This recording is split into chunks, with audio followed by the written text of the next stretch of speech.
So, Layman, everyone, I believe here, or at least they were supposed to have listened to your recording with Brendan on the Meta-Modern Spirituality podcast. And so people have a pretty good, I think, base understanding of kind of how you're generally orienting. I've been thinking about three different timelines. There's the immediate future, which is like the next couple of months and how we're really orienting to the day-to-day appointments and news cycle and the transition between the Biden administration and the Trump administration.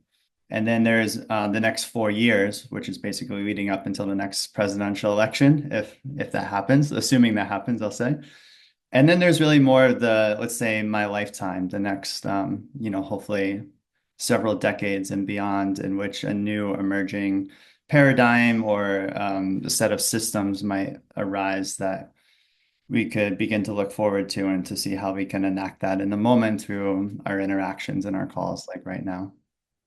First of all, I love you all. Not just Tucker. I love all of you. These are my favorite people. And if there's any hope for the human future, I suspect it's in people like these. Secondly, I did a podcast on politics last week, and I thought they were going to ask me about like critiques of the Democratic Party's strategy and how the BRICS nations are relating to the G7 and how that relates to the American election. But all they wanted to talk about were aliens and Freemasons and shamanic weirdness. So I'm open to both of those strategies. And also, I really don't identify with politics a lot, but I have spent a lot of my life engaging with it and thinking about it. And a lot of people ask me about it, particularly recently. And the Integral Stage just started a new series. We're calling it My Kind of Country to sort of get personal reflections from metacognitive people about where they're at, about the nations that they're in. And even though we're going to have some high profile guests, anybody here who wants to be a participant, we want to hear from everybody because I think these kinds of people, us, we're the best qualified, sensor probes into the living conditions of the world. So reach out to me if you want to be interviewed about your take on nation politics and country. That's awesome. That sounds great. Just for people that are watching the recording, this will be shared probably in a few different places. So um, I I've been into politics ever since I was 11 years old when 9/11 happened, and it really moved me. And I became just a full-blown political junkie my whole life and went to college a block from the White House and studied photojournalism. And yeah, ever since I kind of left the last chapter of my life living in LA as a film director and moved more into different conscious communities and integral and meta-modern spaces, I found that there was very few people that I could really openly, robustly talk about politics with in a way that felt really exciting and nourishing for me. So about 6 months ago, I decided to just create a signal group and invite in a few people and then a few more people and then a few more people, just to specifically talk about politics, leading up to the US election.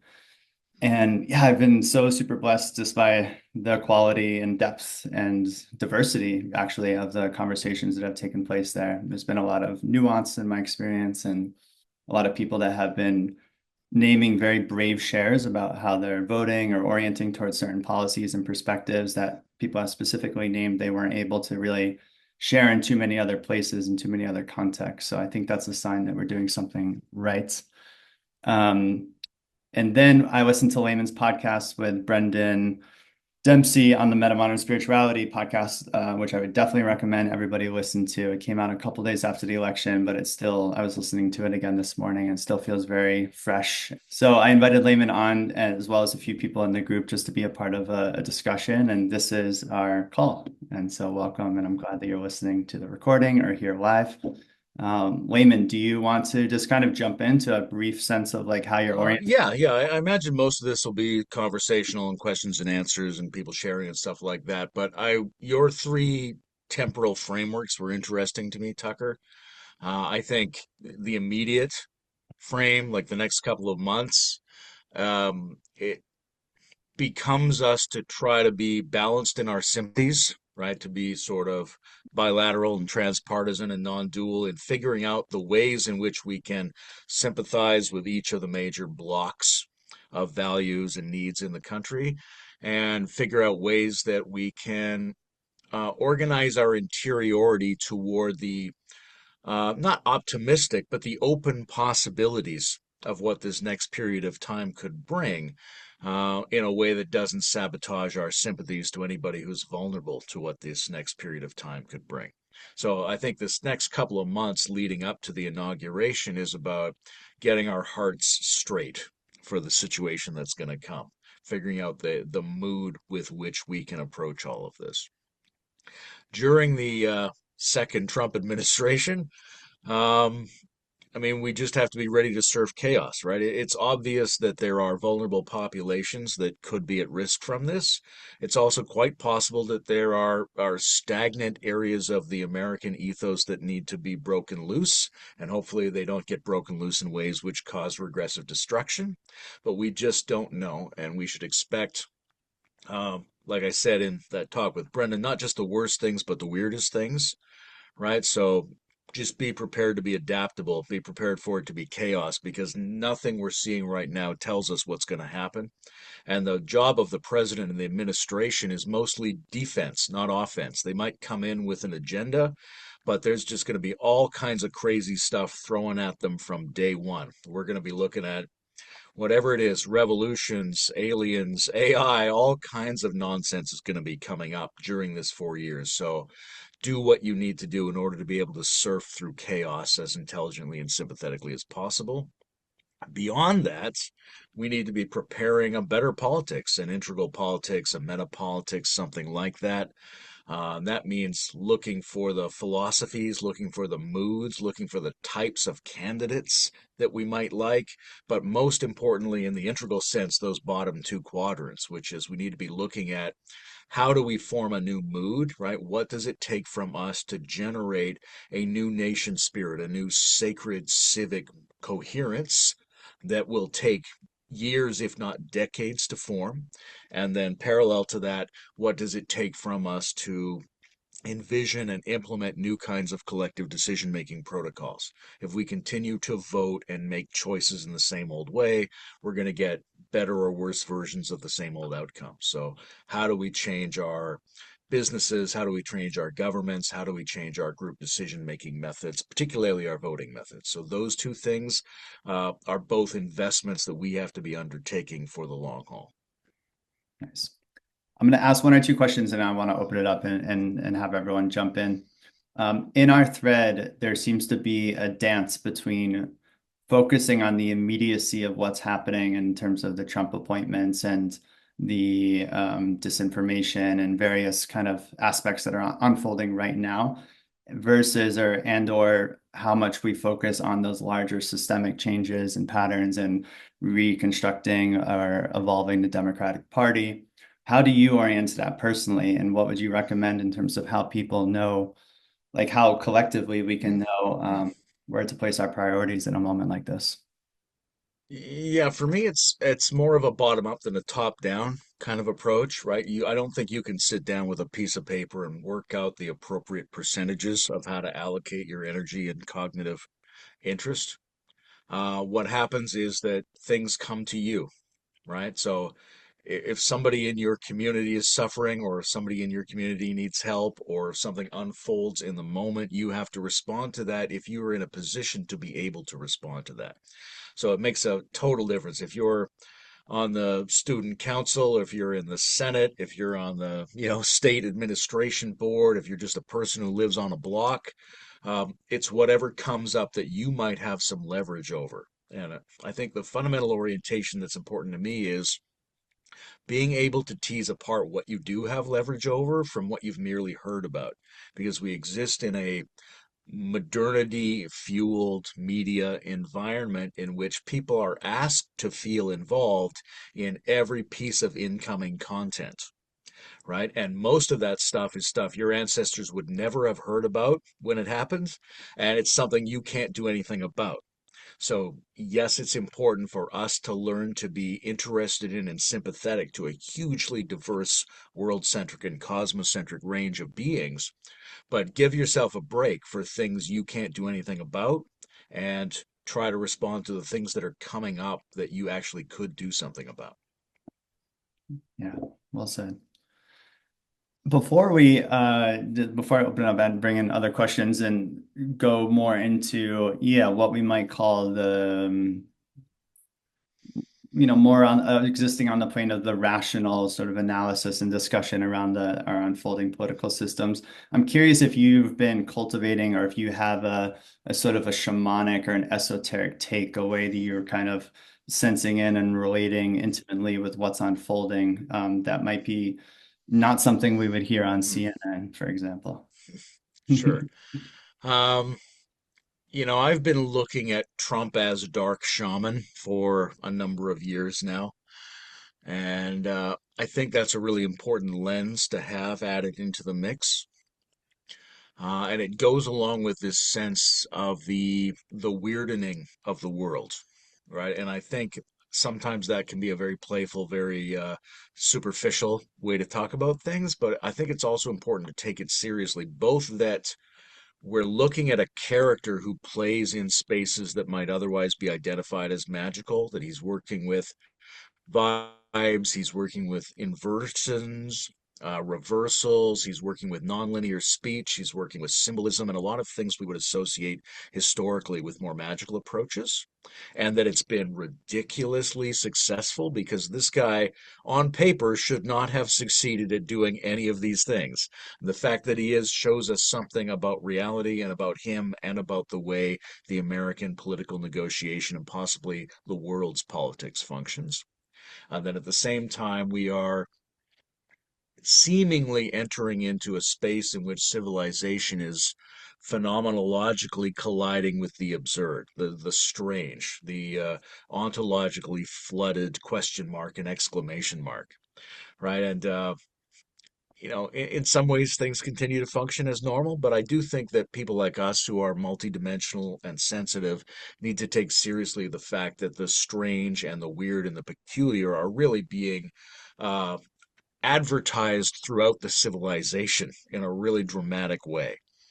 And if I do like a simplified archaic psychology of tribal politics, then you go, well, there's matriarchs, patriarchs, and shamans, so to speak, as unique classes of influencers within the tribal politics.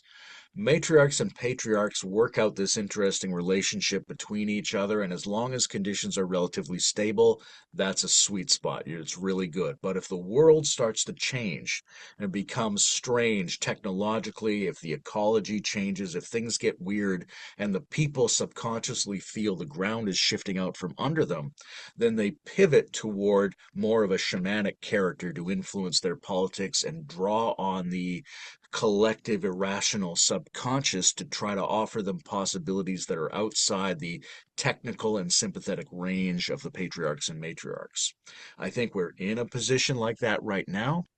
And I think if you don't give people smart, sensitive, health oriented weirdo shamans, they will choose dark, regressive weirdo shamans because they instinctively sense you need something crazy to address crazy times. And classical, tactical, professional, political elites who match various identity boxes, that's not going to cut it in terms of winning elections and mobilizing the will of the people in an age like this. Yeah, beautiful. One of my questions was around this is like it might make sense to do this in terms of this past election rather than looking forward to the next election because we really don't know what's going to happen in the next 4 years, like you're saying.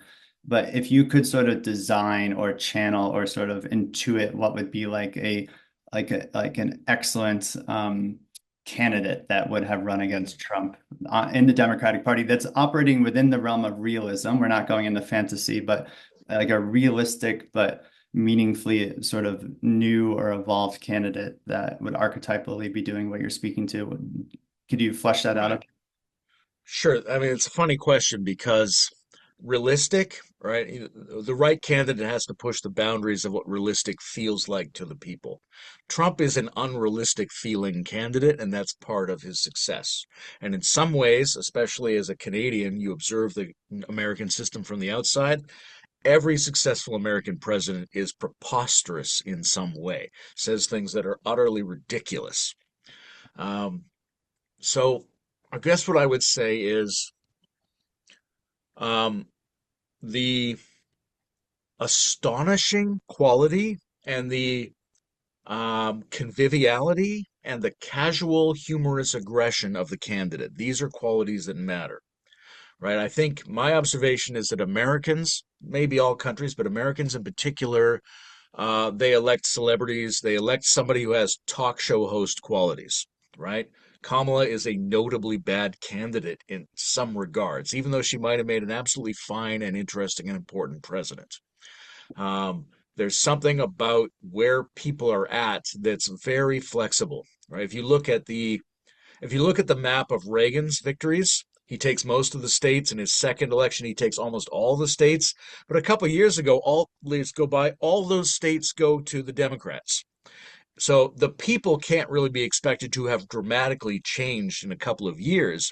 It's just that the candidate who was most like a TV personality shifted to the other side, and that makes a couple of percent difference. And in most of the elections, it's only a couple percent difference. And it's you can't really lay that at the feet of uh, unintelligent or off-putting things that were implemented as policies or made as statements by the party, because the candidate, the sort of magic of the candidate as a celebrity, can tip things that degree in either direction. It makes all the difference. So if we're looking 4 years into the future or 8 years into the future or whatever it is, saying, I wish I had a candidate who was smart, who was able to address ecology and economic transformation, but could also win elections. Who would I pick?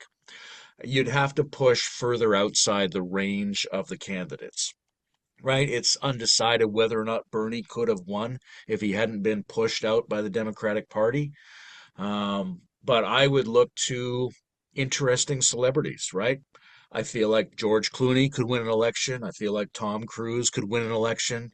I feel like John Goodman could win an election, right? There's somebody who comes in with surprise and with a sense of positive, aspirational, victorious identification among the people, and who might have a sensibility, an intrigue, a political and moral background that allows them to make reasonable choices, but who nonetheless has that sense of like, oh my God, I can't believe this person is in the election. I can't believe this person is even getting votes. I can't believe I'm voting for this person.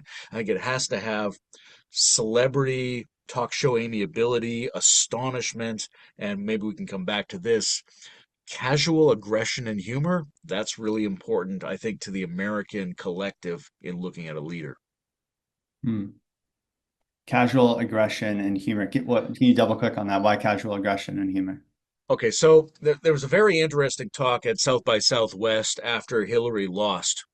And they asked her, like, they said, hey, Trump and Bernie were both tapping into this anger and this disquiet felt by the working class across this country. Why didn't you try to tap into that? And she said, well, we tested that and nobody liked it. And I think that's because of sexism. Now, obviously, sexism plays a role in all these things, sure. But the way Hillary demonstrated anger was very serious, right? She would try to get upset about things she was actually upset about. Whereas the classic archetype of the masculine commander in chief is somebody who's very casually aggressive, right? It's one of the things that all your presidents have had in common, regardless of what side they've been on. They have a patriarchal demeanor that it's okay to be somewhat aggressive and hostile and not be that concerned about how serious that is, and blur the line between aggression and humor, that it's a joke, it's a thing you play with. I have all this aggressive energy, but I'm not that identified with it. And I think that's sends an important signal into the collective unconscious of people, because that's a quality you want from your king or commander in chief or something like that. The tribe wants that of their leader. Hmm. Yeah, interesting. And it's something absolute women could absolutely pull that off, right? There are candidates who probably could have done that, but it has to be there has to be an ease with the aggression. Yeah. Okay, I want to ask one more question and then I'm gonna pause, I promise. I just wanted to name that one of the things that I really appreciated about this election is that it's really scrambled a lot of the maps and the meaning making. Like, for example, if we take the integral map, we could say, previously to sort of this actually to this most recent Trump version of MAGA, it felt more or less, broadly speaking, like Republicans were kind of operating in a blue-orange spectrum, but still sort of like center of gravity in orange. And Democrats were kind of operating in an orange-green perspective, but still a center of gravity mostly in orange realm. So they kind of shared, there was like the Venn diagram sort of overlapped in this kind of liberal orange, modern ideology and worldview. And then it feels like things have kind of began to shift like this, where like Democrats started moving more into green, and that kind of created more of a blue retraction. But then something happened this election where it was like the everything just kind of got intermixed a bit, and there's a lot more folks who, would might identify as being quite socially progressive, or even and there's many folks in the integral community that kind of went into the MAGA camp, and all the lines kind of started to get a little bit blurred through that kind of standard traditional integral perspective. Yeah. So the liberating and useful thing about integral political analysis in its normal form is that it brings these developmental stages, values, and world systems into play. The limiting part is we tend to end there. I've always found that you have to also introduce a left-right axis and a healthy-unhealthy axis at each of those stage levels. So for me, it's not quite enough to say like, oh, the progressives are green and the centrists are orange and the Republicans are amber blue, right? Because there's a right and left for me at each of those levels. And so when I see this election, it looks to me like a an alliance of uh, postmodern conservatives and left-wing traditionalists significantly defeated an alliance of left-wing progressives and right and left-wing liberal modernists. And that's a very interesting outcome because the the symbiotic relationship of right and left wing modernists has held sway over basically the entire planet for the last couple of hundred years. So it's very interesting that they can be on the same side and also have a lot of the left wing progressives and still be defeated by this new alliance. It shows that the framework is shifting. One of the ways to think about that is that we are sort of collectively moving into a green pluralist kind of sensibility, and we're reformatting our sense of what left and right mean to be the left and right of that new sensibility rather than the left and right that has been implemented structurally under the reign of the liberal modernists for the last couple of centuries. Mm-hmm. Yeah, super interesting. Guess I can jump in. I really appreciate it. I'm just kind of riffing off that last one.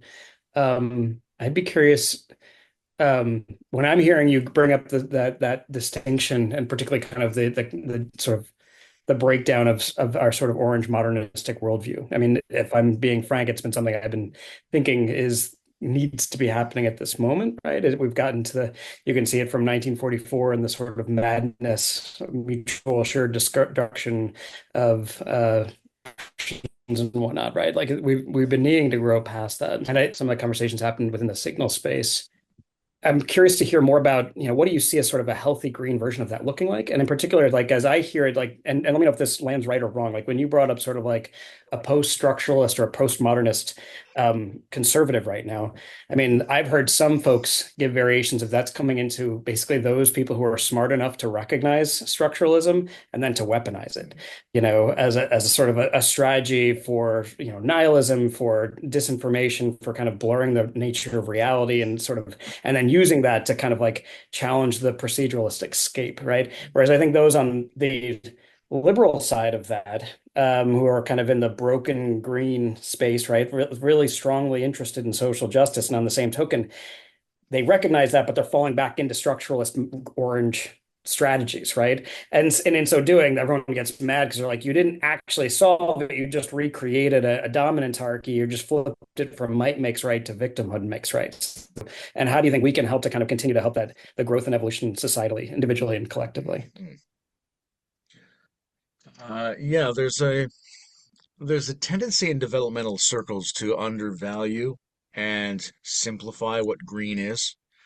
I'm supposed to talk to Ken Wilber in a couple of days in his book on Trump and a Post-Truth World. It very much lays the blame at the foot of green, and that green is imbalanced and it forces this anti-green reaction, and that's what we're suffering through at the moment.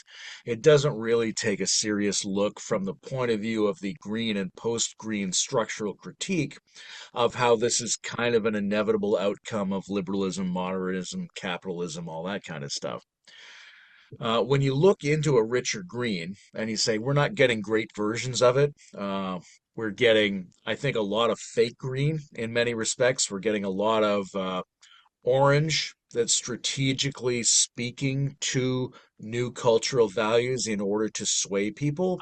And we're getting a lot of conformists who pick up the green banner because they see it going around and they want to use those symbols and that terminology to enforce their own tribal team sports identity against the other tribal team sports identity.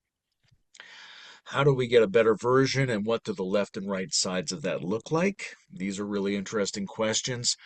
The right side of it seems to me to have healthy and unhealthy versions. Right? It's Trump is a weird mix. It's hard to do any analysis of him, but that kind of I don't really care what I'm saying, and I'm not really concerned about the difference between me as a person and me as a figment of the mediated collective imagination.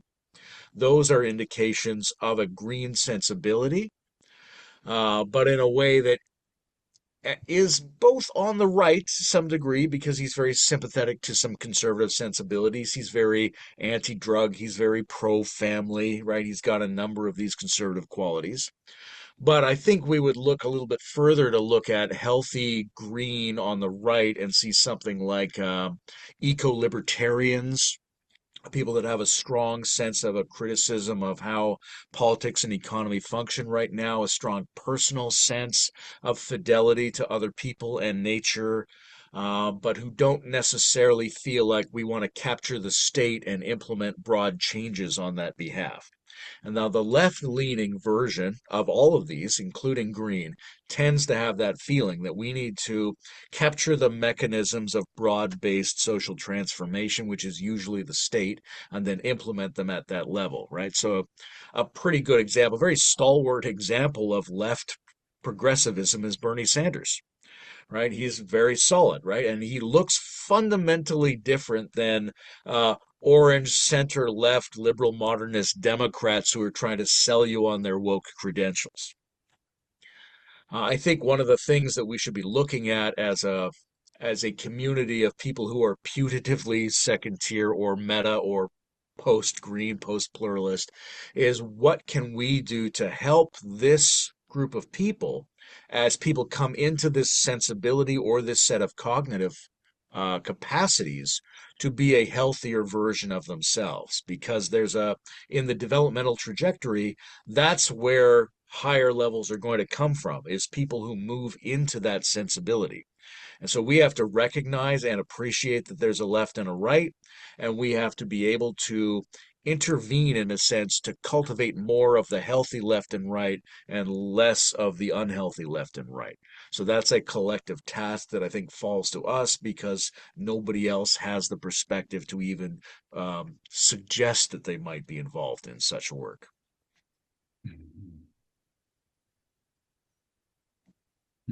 Feel free to just jump in, whoever has a question or comment. One thing, first of all, thank you so much for hosting this, Tucker and Layman, for coming in with your perspective. I really value this opportunity. One of the things you spoke to in the podcast, the Meta-Modern Spirituality podcast, Layman, was the need for a collective national spirit. I find this really intriguing. I'm not sure I would say that in my years of being an American, there's ever been what I would call a collective national spirit. But the idea really intrigues me. And it seems like if it's something we can somehow strategize for, or at least plant the seeds of, it's a place where potentially both some sort of hope, like on the emotional spectrum of motivation, can arise, and also some what I might think of as seed crystal guideline. Sorry.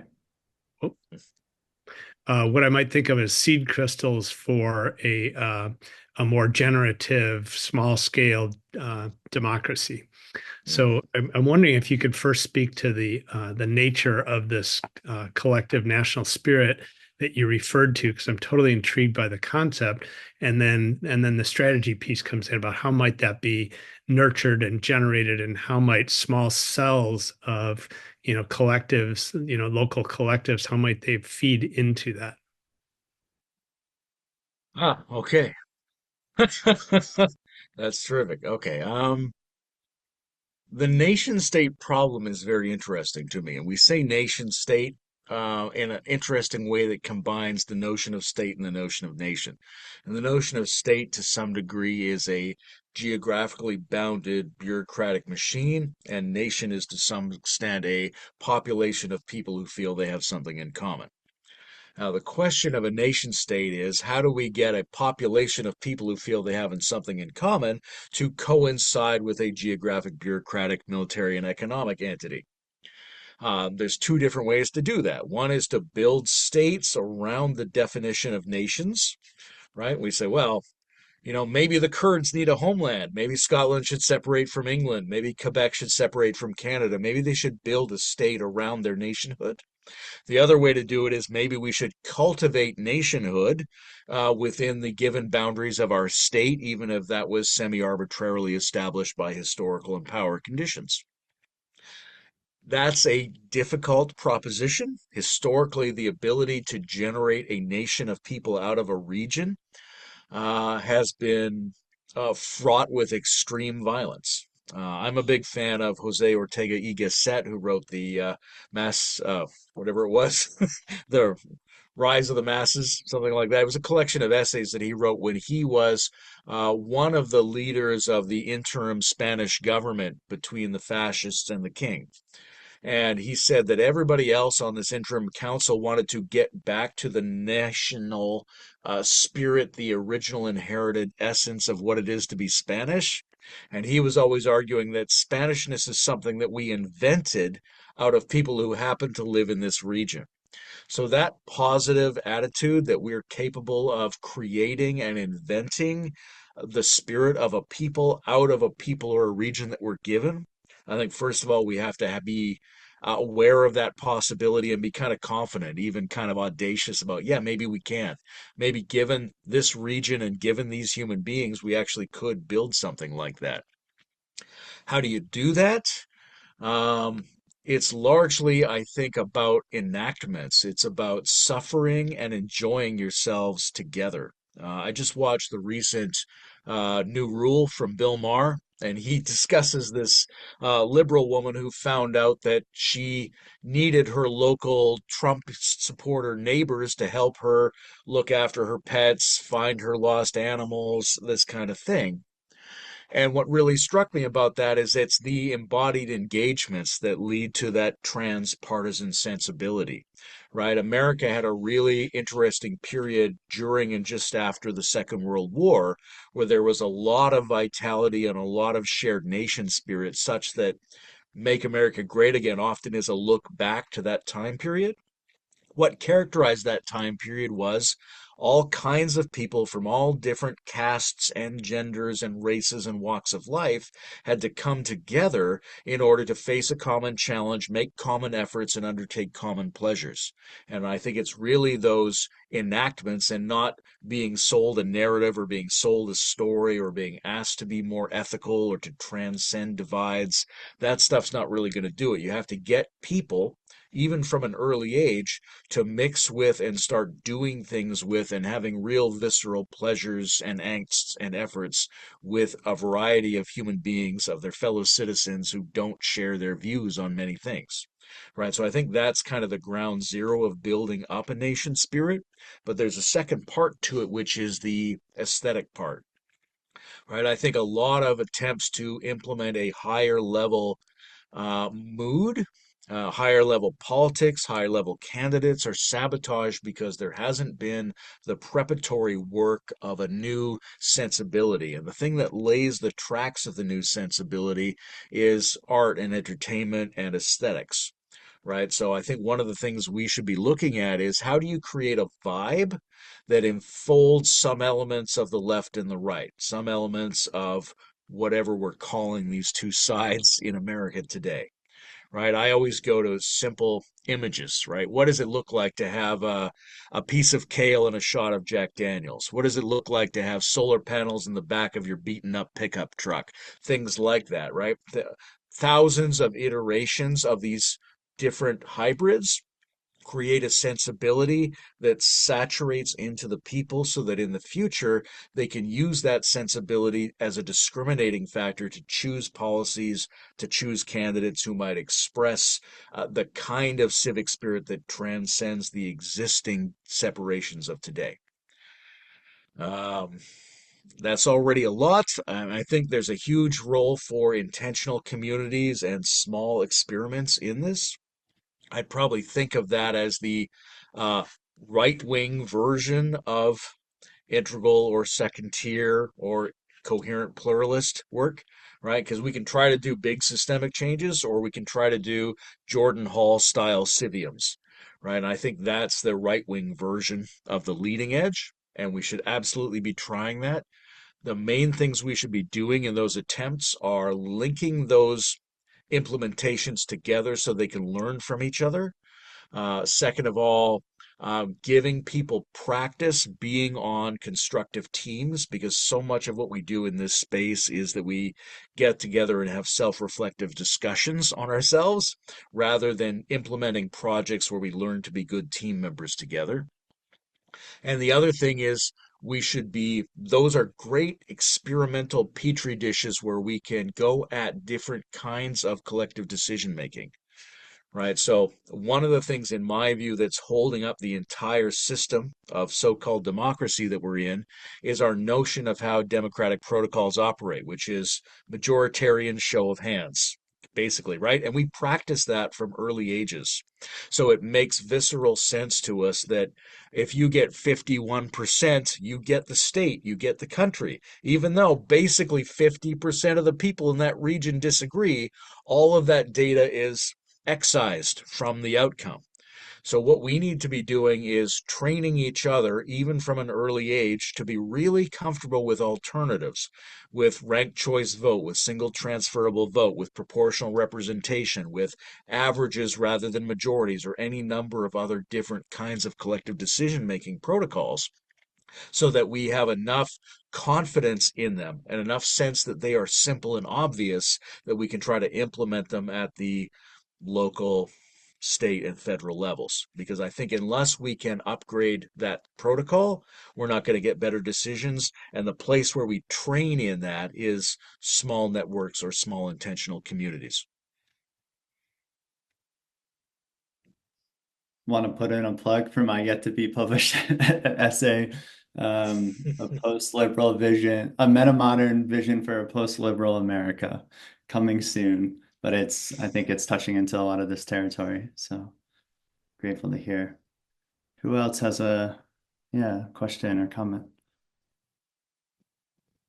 Not sure I have words yet for it, but I'm gonna try and yeah start talking and see what comes out. There's a curiosity to just hear you kind of speak a little bit about this the bringing the new models forward and the role we play in like local communities and local governments to like enact these models and then also like how the conversation is happening at a larger scale, like where the conversation is meeting existing parties, where it might be meeting third parties, be it forward party or other conversations. Like how is yeah, how is this how do you see it happening in terms of local enactment, but also like reaching the wider conversation?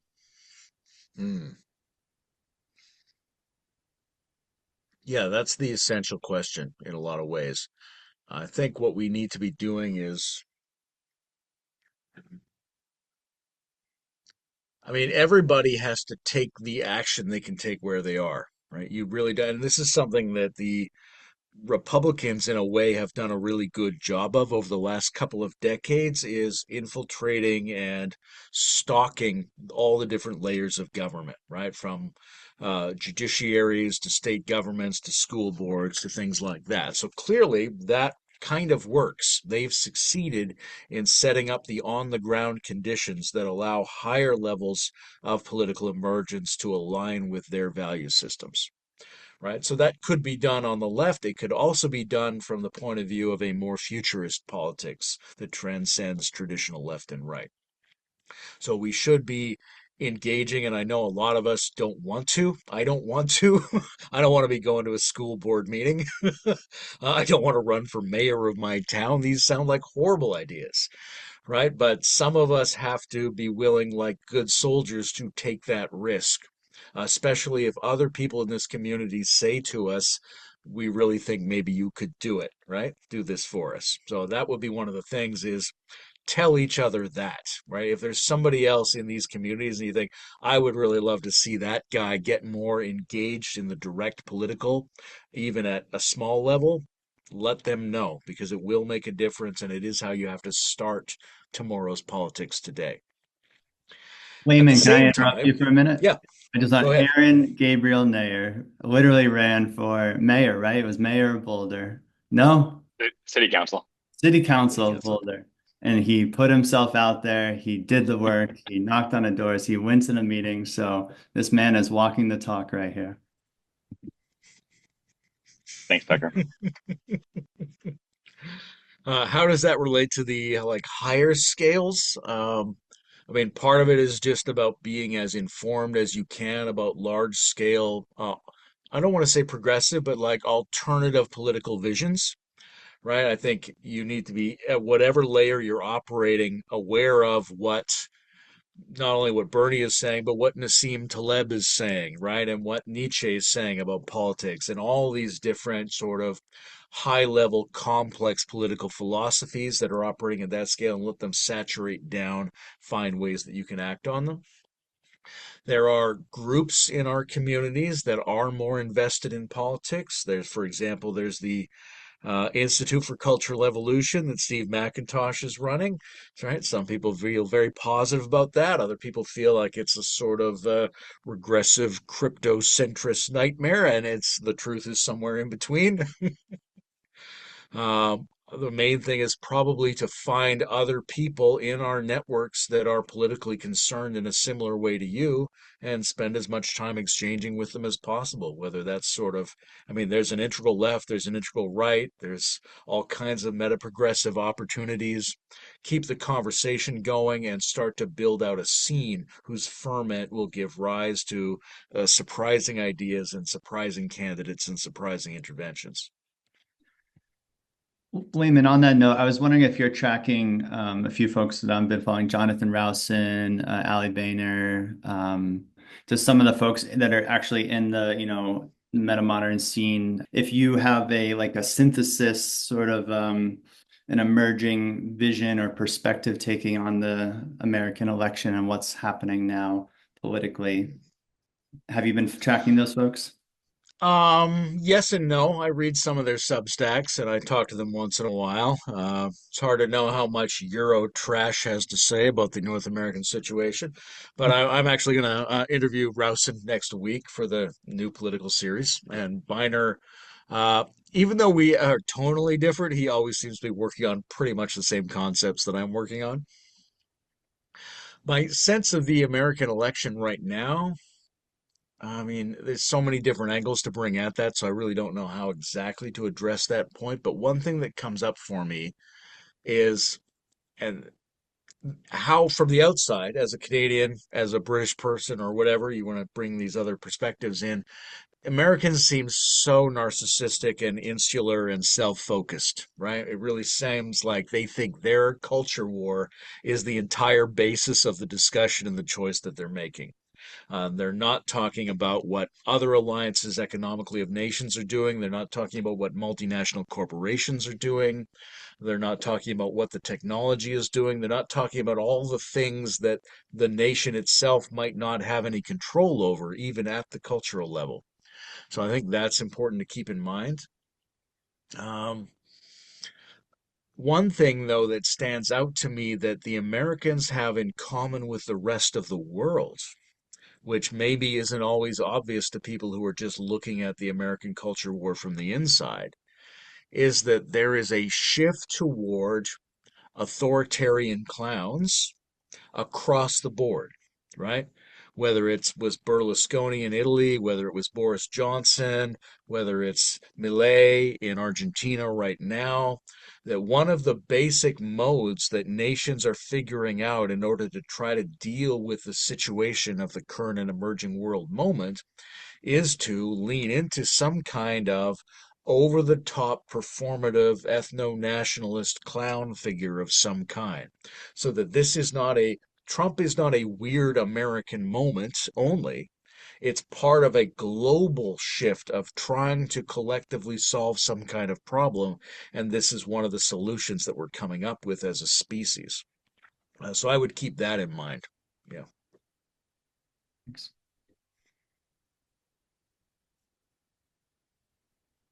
Let me throw one more thing into that because if I had to put it really simply of like what I'm seeing in elections in America, but also around the world, I'm seeing a standoff between the more variables people and the fewer variables people, right? So to put it in the American terms, the Democratic Party sits down and they say, who can be a good candidate? You're like, well, yes, we do want someone who can win elections, but we also want somebody who's loyal to the party. We want someone who's in a legacy position to inherit control.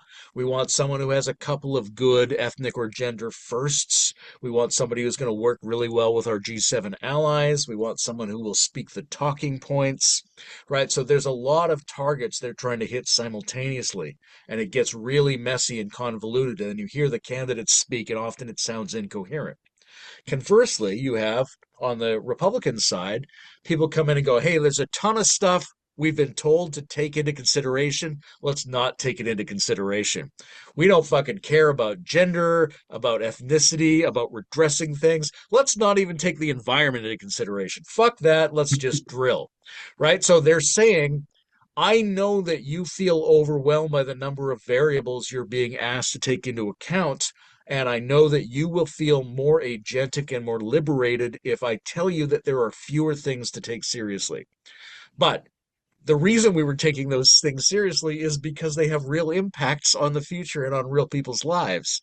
So there's a standoff across the industrialized world, maybe the post industrialized world, between parties who are saying, we feel like we understand how to take a lot of things into account, and other parties saying, no, we don't know how to do that, and nobody feels that. And the only way to get our agency and freedom back, which is essential to the flourishing of our nation, is to take fewer things into account.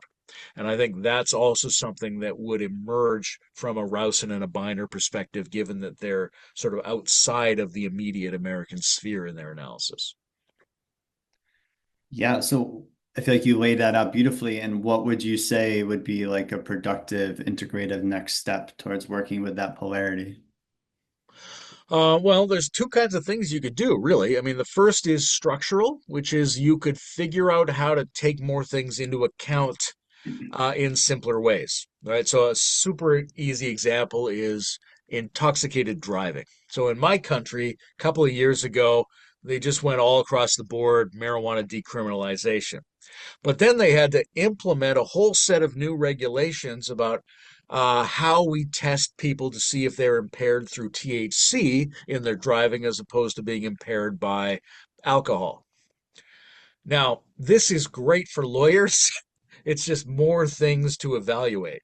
The people don't really love it, but you could do something simple. You could do a progressive thing and say, you know what, it doesn't matter why you're intoxicated, only that you are intoxicated. So we'll make one rule that applies to marijuana, LSD, alcohol, any kind of drugs your doctor gave your grandpa, any of that, right? It should be a way to very simply make a one variable solution to a huge set of complexity in a way that doesn't lose any of the things we're trying to hold sacred in that complexity.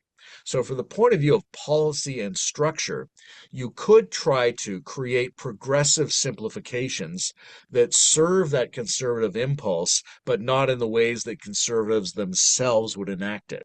right? And I think that would be nice. If you could, Trump, when he first got elected, had this brilliant idea, which was, I'm not going to allow any new law unless it removes two existing laws. Of course, he didn't do it. He's not going to do anything he says he's going to do. But the concept is beautiful.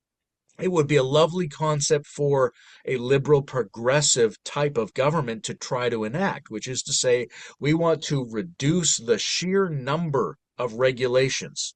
We're going to keep being progressive. We're going to keep supporting ecology. We're going to keep supporting labor. We're going to keep supporting diversity. But we want the system you interact with to feel simpler than it does, not feel more complicated. So that's from the like structural side. From the public messaging side, you really have to separate the two functions, and this is something liberals, center left, and Democrats don't do really well. They tend to say, "Look at the qualities that would make this person a good president. You should vote for them." But the qualities that make someone a good president are not the qualities that make someone a good winner of an election. And so, I mean, this was a problem with Kamala in a way. Kamala had a great moment when she came in. The event itself was exciting, right? She got a huge boost in the polls. Money flowed in. The idea that she was replacing Biden was awesome. And people like, and I would maybe like to talk about this some more, that the event is more important than the statements when you're running for the election, when you're trying to communicate to the mythic reality of the collective unconscious. So she had this momentum from the event. And then a lot of people said, okay, great, you've got the vibes, but where are your policies? And classic center left liberal Democrat thinking, they tried to supply their policies to the public, which the public does not want. It's a trap, it's a trick, right? Especially if your enemies are saying, give us your policies, they're asking you to do something that weakens you. They're not asking you to do something that strengthens you, right? Policies are for the back room. Out front, you should be giving a very simple, very clear, very empowering message, which allows the people to feel like there's a lot of stuff they don't have to consider. And you can do that as messaging. You can do that as performance in a way that has nothing to do with how many things you're going to take seriously when you're actually trying to change the government and implement policy. So those two things. I think there is a structural version, but I think the most fundamental thing is you've got to separate that structure out from your public messaging and not go around trying to be a professional bureaucratic elite who advertises to others how good you are at processing information and taking variables into account. You have to be putting out a message that says a ton of variables don't matter, and that's fine. Just feel good about that. Excellent, excellent. I can riff. Thanks, Tucker. It's nice to see so many faces and meet people. I guess what's arising, you're talking about the high variability, less variability kind of sensibilities, and on some level, both sides would do well to lean into the magnetism, and because it matters, not even as a game, but because it is touching into an intelligence, and leave policy out the door, which I saw with Kamala. It was so exciting at the beginning, and then it was, yet again an uninspiring kind of choice. So I could see strategically how like progressives could regain a type of momentum, but it really doesn't address kind of the soil underneath it all, which is really about kind of ensouling a nation, educating a nation, cultivating critical thinking, as well as kind of this vibe of coherence. And that just seems very structural and quite enormous. So in a sense, how do we get behind that? Yeah, I mean, it's an interesting conversation to say what could Democrats do to win elections, and maybe that shifts the needle a little bit, although maybe there's something conservatives are bringing in that actually needs to be integrated into the soul of the nation in order to help it move forward. These factors that win elections are something that could apply to transpartisan or emergent higher level political movements of some kind, but they are not the same as what the nation structurally needs in order to become more vibrant, more anti-fragile, deeper, more resilient, more soulful, all that kind of stuff. You can win elections without ever being capable of making the nation or the world a better place. So that's where the more long-term vision has to come in. I think that's where we're actually better suited to do work. Most of us are not really in a position where we can make an intervention directly into the political system, but we are most of us in a position where we can create a vibe and a sensibility and individually train or encourage people to spread the sensibilities and the capacities that would be needed to create a more rational and trans-rational and soulful and gender balanced and eco-friendly and cosmic and magnificently human sensibility. Right, so I think that's where we have to be working on the grounds as artists, as educators, as religious figures, as conveners of discussions, as implementers of networks and things like that, and coming together to create as much shared sensibility around that as possible so that it feels like we slowly start to know what it is that we're talking about and that spills over into other areas of our lives where it might contaminate other people. All right. That said, maybe there's like some other weird, subtle, and magical opportunities that are available to us, but we don't have to talk about those that directly. Um, I think the long-term trajectory of trans political ensoulment and human rational and spiritual evolution is our general goal. And in order to do that, we have to adopt a reasonably trans-political sensibility, which doesn't mean that you don't try to run for politics. It doesn't mean that you don't favor the lesser of two evils, however you calculate that in a given circumstance.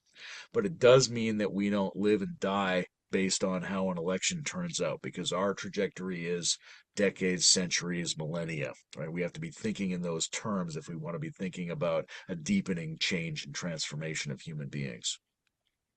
One other thing that has come up for me a lot lately, or maybe two, I want to say antagonism and despair, right? So, antagonism is an interesting thing that um, typically the Democrats have not demonstrated their ability to unfold antagonism, right? Typically, Democratic candidates choose an unknown secondary figure on their ticket who won't be much of a problem for them, right? Tim Kaine, Tim Walz. I mean, I think Tim Walz could have made a fantastic vice president, but he's not exciting. He's not interesting. It's not nearly as exciting as if, I mean, imagine Hillary had taken Bernie or Elizabeth Warren as her running mate candidate. She would have been president because they bring in energy and they bring in people. But the choice there is to not choose that because it's going to be too messy. We're going to choose somebody who's simpler, more basic, who's going to go along with our plan and go along with our implementation. It's completely understandable, but it also sounds a little bit fragile. Conversely, Trump brought in all these people who hate him, right? J.D. Vance said he was a fascist. RFK Jr. said he was like a subhuman sociopath, right? All these people on Trump's team don't like this guy, right? And he's okay with that. He's willing to fold them in. It works for him nonetheless. So he shows a certain kind of anti-fragile strength by saying that antagonism against him is welcome on his team. And I think that's an important signal to send, but it's also important from the point of view of developmentally unfolding new forms of coherence that embrace existing conflict patterns. So there's antagonism and there's despair. Despair is really interesting, though. Historian Niall Ferguson recently wrote an article, Are We the New Soviets? And he gave some talks in Australia on this. And what he was pointing to is the American public is in despair in a way that none of the other major nations of the world are. Right. So this is not something that's just because of the global situation or just because of the new technology. It's something specific to the United States. where most of the countries are declining or holding steady in terms of deaths of despair, which are suicide, drug overdose, and direct alcohol related deaths. The United States has been dramatically increasing in all three of those for 10 or 20 years now. So if people feel something like despair around an election, it's not necessarily because of the result of that election. It may be that the election itself is an expression of the fact that despair is one of the major thematic currencies going on in this particular country at this particular time. So we really have to take seriously, and then this goes to the question of building a civic spirit, because civic spirit can kind of hold you up even when nothing else will. But the American populace, the American cultural field, is desperate in a really interesting and strange way compared to the other countries of the world. We're all suffering something a little bit like that. But we look at your country and we think, my God, how are you guys holding on? It looks terrible. Like, I can't believe you're losing, your soldiers are committing suicide at a rate of several a day. It's unbelievable how much depression and despair is going on there. So that really has to be addressed.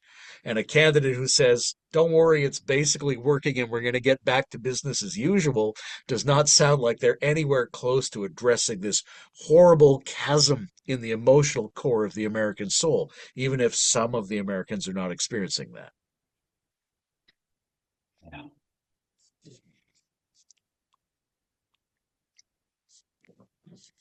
Hmm. I want to give a shout out to Alex. I haven't seen you since Limicon. Nice to see you, man. Good to see you, Layman. I mean, this is fantastic. Thank you so much for making the time. I'm taking it all in. Thank you.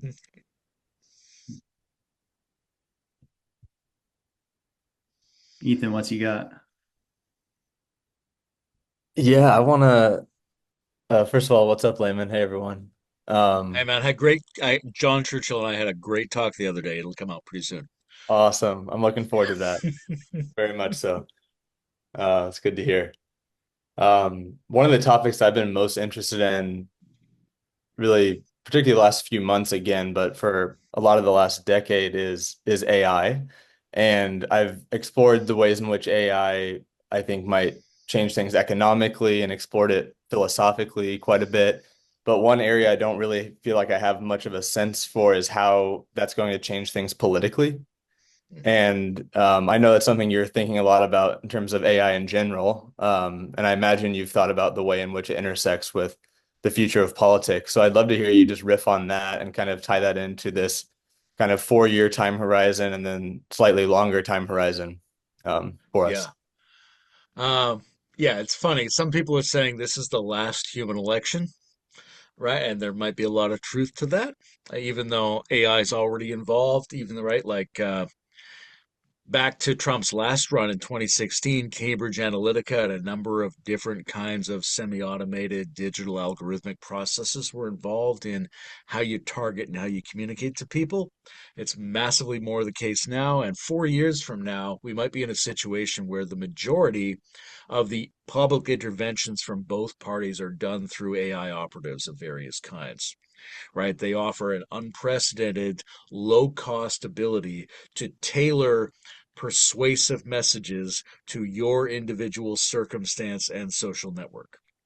So that's coming. There's no way the two corporations that dominate the American political conversation are not going to implement those things, especially with some of the tech people who are associated with those two teams.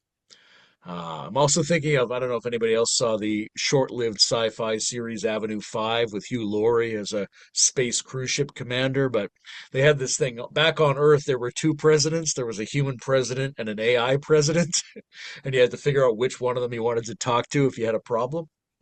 Something like that is coming, right? AI is moving so fast. It's implementing every area of our lives. At some point in the near future, it will converge with a number of other technologies to create something that we absolutely cannot predict. But in the meantime, it's going to create a distributed power system where anybody who has one of these things at their disposal can generate any kind of fake video, reference, audio, imagistic footage they want, and also can track you and your personality in a really exquisite and nuanced way and tailor messages explicitly to your attributes, your desires, your values in a way that might even catch you off guard. Right? This process there'll be a buffer for people who are a little bit more metacognitive, right? If you have a lived critique of your own values and perspective, you're going to have like one extra level of preservation. But essentially, a monster of massive deception and persuasion is being put at the fingertips of anybody who can afford it. Right. So among the first people who can afford it will be the major political corporations in the United States. So be ready throughout this presidency, be ready for the next election, and certainly every election after that to be feeding you a stream of customized, persuasive bullshit that nobody else in the world is receiving, but you assume everyone else is aware of. It's really going to break us down into information cul-de-sacs in a radical way that perhaps the shamanic sensibility makes a little bit easier to survive. You know, the popular narrative that's arising right now on the left, to use that broad term, is that people vote for Trump because they're brainwashed and they're deluded, and there's a ton of misinformation, and they just are kind of too ignorant to actually know what's best for themselves. And I heard you speaking to this and Brendan's podcast, and I would just love for you to touch on it again of how can we be with the partial truths of the misinformation and everything that you just so eloquently spoke to, and also maybe hold simultaneously that there is or there could be many wisdoms in how people are making life choices and, you know, taking agentic action that may be in touch or attuned to something that might be in our blind spot. We might not have the same lived reality of, and how can we come into closer intimacy and connection with those perspectives, not necessarily as equal or to just be, you know, taken at face value, but to be closely examined for and mined for their potential gold that could help build a more beautiful world. Yeah, it's interesting. I mean, many of you might know that the concepts of disinformation and misinformation were joined by the concept of malinformation over the last couple of years for both political and intelligence agencies. So there's deliberately deceiving people, there's inadvertently deceiving people, and then there's malinformation, which is giving people true facts in a way that still might be misleading, right? And that really gives the entitled power structure, which at this point has largely been a collusion between Democratic Party, central media systems, and some of the big tech giants, to lean into the situation and say, yes, this is all, it leads to the wrong outcome. I don't care if you're saying anything true. That's a bad thing to say about climate change, or that's a bad thing to say about vaccines, or whatever it is. This is a really dangerous position to be in because malinformation means that the people who should know better are trying to police truths for their deceptive value. Right? So, yes, you've got on the one hand a huge number of people who are poorly informed or deceived, right? And a lot of those people are right-wing voters, absolutely. But there's huge amounts of deception on the left wing, and there's an attitude that it's our right to deceive you if we perceive that you're improperly misled, even by truthful statements. And this is extremely upsetting to independents and progressive thinkers of various kinds, right? The intellectual deep web is always railing about it. So we have to take that very seriously, that we're going into a situation where, although one side might be a little bit more fact-based than the other, both of them entitle themselves to lie to us for a variety of reasons. They're not interested in our access to truth, and they're willing to demonize us for any kind of independent thought or personal exploration with the complexity of facts. How do we get around that? Especially, how do we get around that as we move into an age when there's push button deceptive video footage and push button deceptive references to back up any position, right? A situation where, like, most of us haven't encountered this yet, but your granny can get a phone call from her granddaughter asking for money in her own voice after an AI has sampled her voice for 2 seconds, right? That's the situation that's going to unfold now. So we end up in a situation where we have to be hyper skeptical, hyper cynical about incoming content of all kinds, but we also can't live that way as human beings. We have to be emotionally and organically open to being sincere participants in all the kinds of reality that are coming before us. So it's a really interesting mixture. A new vibe is necessary. Right. What I've said to children in my life is to practice being quizzical. All right. A quizzical is a way of saying, I don't necessarily believe you, but I'm not emotionally shutting down. I'm just going to be like, I don't, the fact that I'm hearing this means it's suspicious. That kind of attitude, I think, is necessary. To be hyper skeptical with a good conscience is something we need to train each other and especially start training our children to be capable of. And then there's the question of what do you do in terms of your information sources to start being a node in a more apt sense making network, right? So, one of those things is I've mentioned this a few times. I never trust information from a country about itself, right? I would not believe what CNN or NBC or Fox News told me about a United States election. I would check with the BBC or Al Jazeera or the Russians or whatever it is. Just like I would never believe what Russian state television said about a Russian election, right? So check so that there's an additional lensing frame on any attitude, any information that's coming into you, in particular, partly by temperament, but also partly by strategic calculus, really like uh, comedy news, because at least somebody has broken down and processed this before it comes to you.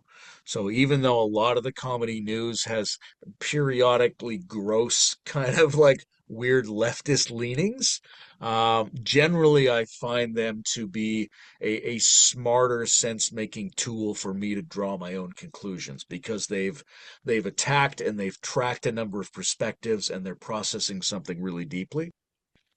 And then there's the question of um, how do you get outside of digital in general, right? Which is partly this, even though this is still digital, we don't currently have to worry that 4 out of the 6 of us are somehow robots, but that day might come soon. We have to be gathering in person to have really forthright, really daring, really complex conversations about our personal experience and our personal take on how the world is operating, because that will be one of the last places where we can freely do sense making that's outside of the ability of automated digital tools to invent any kind of information for us. Plus all your spiritual practice, of course. Meditate and take drugs. Yes, sir. Just one quick follow-up. I feel like with RFK specifically as a good example, where what I noticed is a lot of times people, there's sort of two conversations going on about misinformation, disinformation.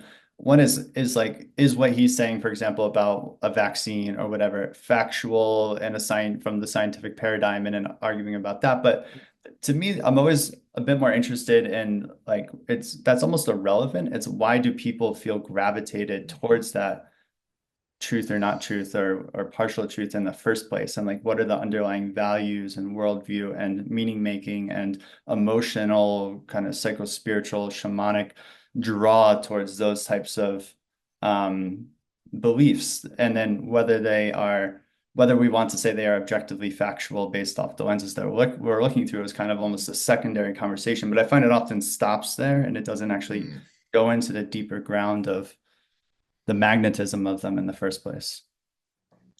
Okay, that's a really interesting question because if it is indeed a question. Um, yeah, there's two kinds of superficial layers in the way we talk about political candidates, right? The most superficial layer is just how we build a narrative around their eccentricities, right? If you watch John Oliver or Jon Stewart or talking about RFK, the joke is always, what a crazy weirdo. He had a brain worm and he did a weird thing with a bear carcass and he cut the head off a whale. And I'm watching that, and I live in a fairly rural area, so I'm like, that sounds reasonable. And also, I kind of like how crazy this sounds. Now, he said a lot of things that are worrying to me, but also the longer the interview with him, the more I feel like he's a pretty reasonable dude. I really liked his talk with Lex Friedman, right? He's a complicated human being who has adapted over time, and I'm actually interested to see what he would do to the health and nutrition of the nation, because some of it I like, some of it I don't, and that's true of every administration. But that layer where we go, hey, look how crazy this guy is. Underneath that is a layer of, well, what's true about this guy? But even that is kind of a defensive layer to what are people actually zeroing in on about this human being? And some of it is their alignment relative to the collective vibe, right? That he's saying something, he's speaking as a Kennedy, and he's speaking as a skeptic, and he's keeps speaking as an ecological lawyer, and he's speaking as a person who's willing to put himself on the line to challenge things that he thinks are dangerous nonsense that might have been embedded in the normalcy of administrations. Right? So that's something people are relating to, is where is he positioned in the common field? Right? And I think that's attractive to quite a number of people, even though his voice is very off-putting. Another thing that's very interesting about him is that he has engaged in self-transformative and self-overcoming activities, right? He's overcome drug addictions. He's made himself a healthier, more physical human being. He's unfolded his relationship with God. These are very interesting things, and I think that sends a signal at a very deep level whether a person is continuing to grow and change or not, right? I don't think we necessarily see any sign that Trump is continuing to grow and change, but RFK seems to be a growing and changing human being when he relates his life story. I would love to see that more on the side of liberal progressive candidates whose values and facts relate a little bit more to my own. But I think it's sort of those two things, right? They're like underneath, barring any kind of discussion around subtle energy and that kind of thing, we would say that there's a sense of where a candidate is positioned in the common discourse, and there's a sense of how have they been relating to their own life as a human being. And both of those send signals to people outside of is it factual and what's the comical narrative about who they are. So I have a, oh, sure, you go ahead. Yeah, I have a question. I want your opinion on this. Like, on some level, we create the systems in which we find ourselves, and there does seem to be an emergence of consciousness that goes beyond individual or collective awareness. Like, we don't quite know where it comes from. So, like, is the global rise of authoritarian necessary? Like, maybe there's no stopping it because there's some impulse, this kind of impulse of consciousness that requires this stage.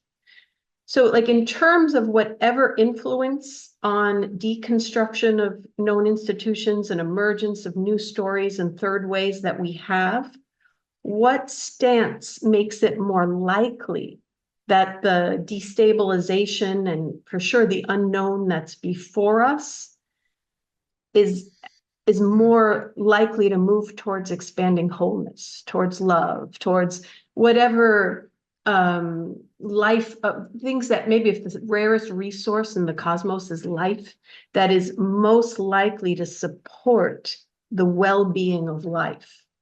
Hmm.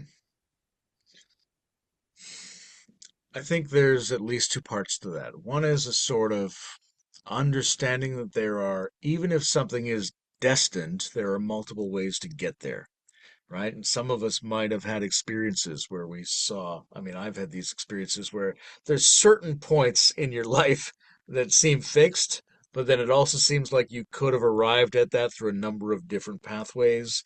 There's models of physics, there's models of Wolfram style computational algorithms that have that, right? The fact that something is necessary in this next stage of the unfolding of the biosphere in civilization doesn't necessarily mean we have to do it the way we're doing it, right? It might be that there's 12 different ways to get there.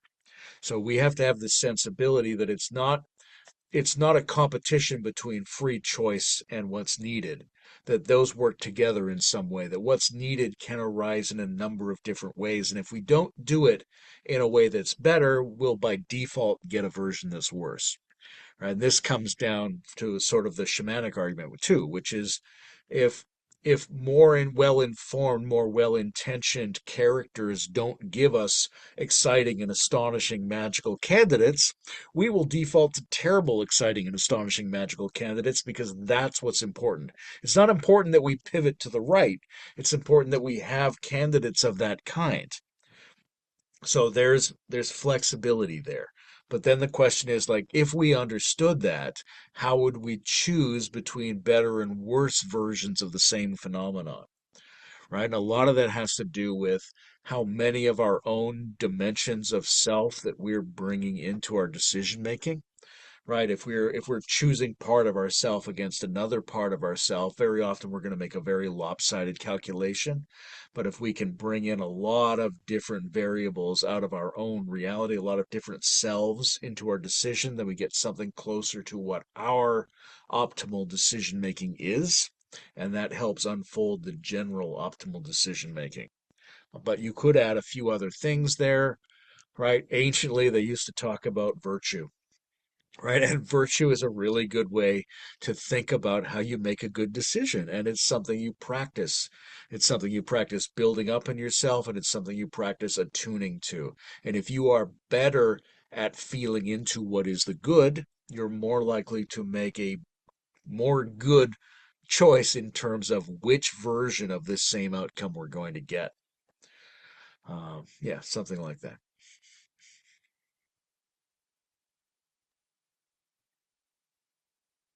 I wanna like think out loud here and then kind of finish with a little question.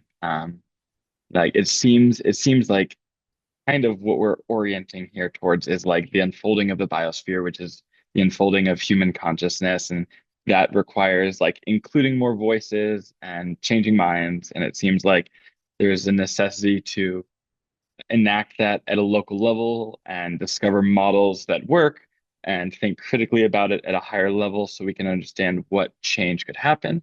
Um, and then again, there's this question that I started touching on earlier of like, how does this conversation unfold at larger and larger scales?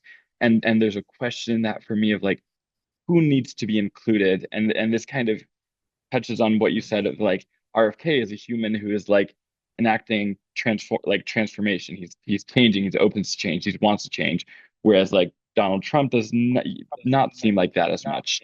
And so the question is, who would you want to be having a conversation with? Like, is Trump somebody you would find useful to have on your podcast? And if so, what kind of conversation would you have? And what about like RFK or Tulsi? Like, what kind of conversation would you want to have with them, and who would you want to include in that conversation? Okay, interesting question. Um,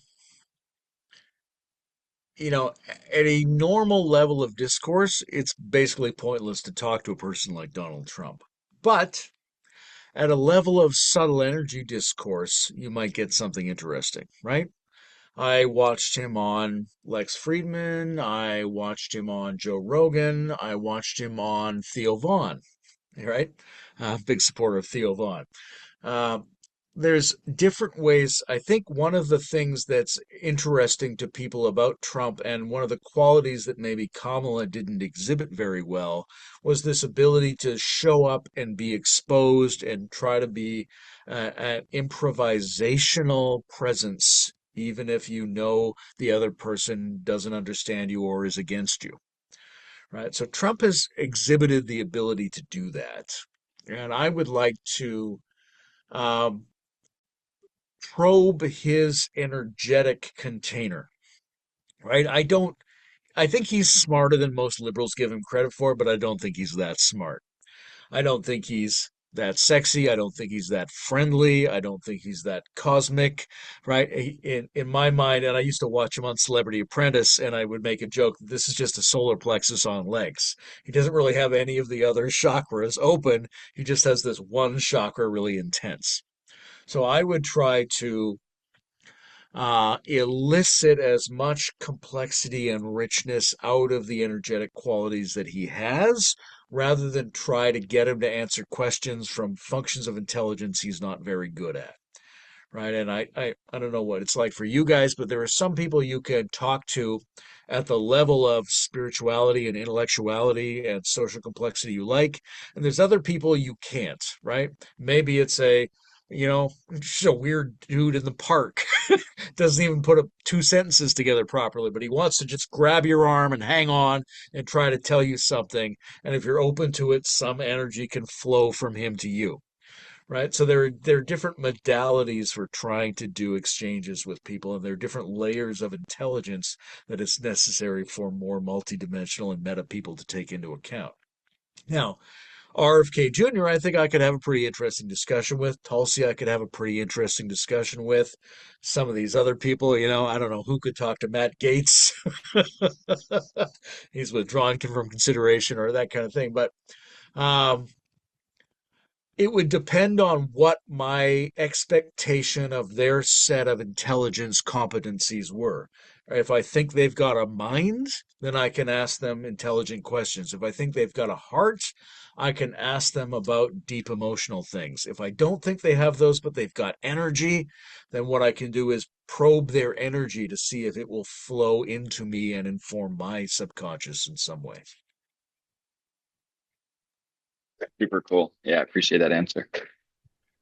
Layman, there's a strand of thought in amongst Harris voters, which is around. I think Timothy Snyder is a great example of this perspective of not normalizing and legitimizing Trump. That America is almost 100% sure going off the cliff into authoritarian fascism, and that may look and feel differently depending on how reality plays out, but that is indeed what is already happening. And to even talk about RFK as having policies that might be helpful for the country is in fact normalizing a regime and an administration that is toxic to the core, and that would be deeply unwise.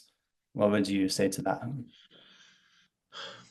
There's a plausibility to that argument, for sure, right? There's a sense in which we're like, we can't allow absolute madness to actually threaten the norms that run our civic institutions, because we need our civic institutions.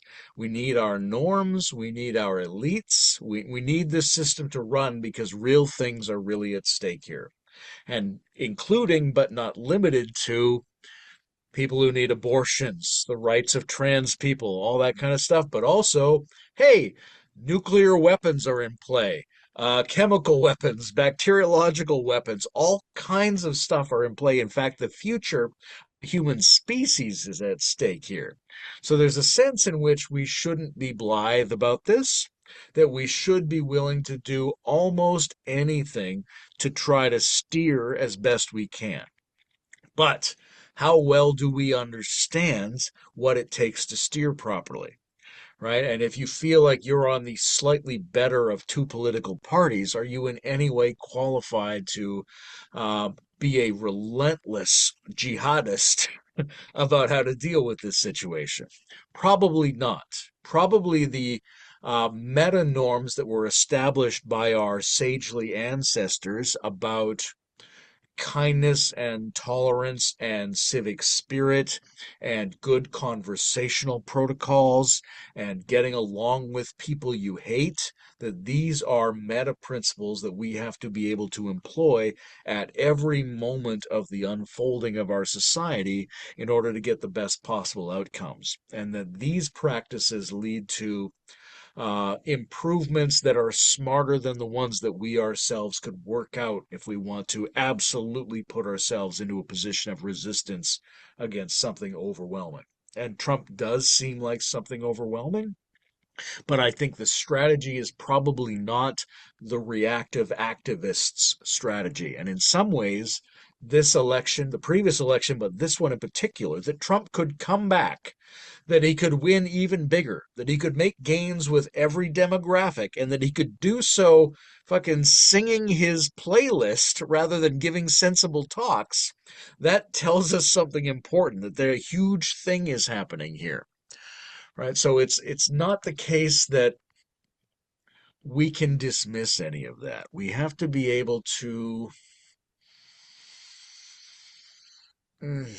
I don't know, integrate it and take it on board, right? The best resistance. I just watched Gladiator 2, and they're quoting Marcus Aurelius all the time. They're like, the best revenge is to be the opposite of the person who wronged you. That keeps coming up in the film. There's an interesting strategy there. Another theory is the best revenge is to do what the people who wronged you did, but more. But there's also a sense in which none of that's going to work, that the best strategy is going to be the one that exceeds the apparent opposites that are in play in the given arena. And I think that's what hopefully the American soul can do, but in particular, meta people within the American soul have to be able to do, which is we have to find a way to absorb, heal, and transfigure this because it's not going to be this election. The next election is going to be fucked up and crazy, and the one after that is going to be fucked up and crazy. So it's not a matter of digging your heels in resistance to this, yes, fascist adjacent phenomenon, sure, but you have to figure out a way to work well with every kind of dangerous nonsense because that's what it takes in order to start building the future together. And that every kind of dangerous nonsense is going to be coming down the pipeline forever. We can't just write it off. We have to absorb it, understand it, and try to make it work for us. Try to surf it. Hmm. Beautiful. That might be a wonderful place to end. Is there anybody that is on the call that would like to share any final words or reflections? Thanks Okay. for chatting with us. It's great. Yeah. Yeah, Cheers, thanks, man. Nice to Layman. talk with you. Thanks, Tucker. Yeah, lots of gratitude. Yeah, thanks Yeah, everyone for being here. thank you so much, Layman, and thank you, Tucker, also for asking some of the questions I should have asked, and you really Yeah. expressed many of my views, and so it was very helpful. Thank you. Great. Yeah. Good to see you, everybody. Awesome. Ciao.